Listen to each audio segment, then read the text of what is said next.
Вот этот mujik, men hayajonlanganimdan videoga olsam, u boshidan boshlab telefonni videoga olgan ekan. Kimdir голосi olib turgan telefonni, bilmayman, uni o'ynashga olganmi. Xullas, makash qo'ydim hozir. Videoga olibdilar. Mujik bilganingni qil deb chiqyaptilar. Bo'ldi. Bildik, что shantaj qilgani videoga olyapsiz. Bildik, ha, men jalabman, men shunaqaman, nima deydi, yengiltakman-da. O'shaning uchun mana shunaqa omadli, yaxshi inson bo'lib yuribmiz.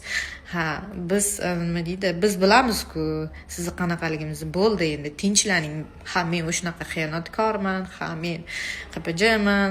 Ha, aliment to'lamasangiz bo'ldi. Ana 15 sutkaga kirib ketmang endi, meni jahlimni chiqarmang. Telegramda gaplashinglar, shuni hammasini Telegramda bo'laman men. Sen xiyonat qilsang, ering ajrashadimi? Yoki sen bilan ajrashasan? Sen xiyonat qilsang, ering ajrimga beradi, to'g'rimi? Lekin men har doim o'zim ajrimga berganman, bilmadim. Ayb kimda? Ayb kimda?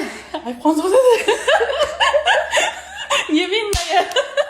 Sazmanya o'zi bilmaydi. Nimalar bo'lganini o'zi to'g'risi. Rahmat mendan qutulganingiz uchun. Shunchalik xor yashapsiz, shuncha yil.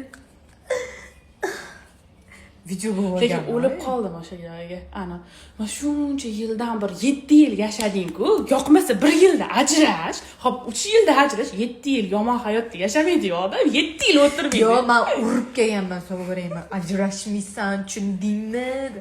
Zo'rlab urib kelganman u insonni. Hozirgacha erkak.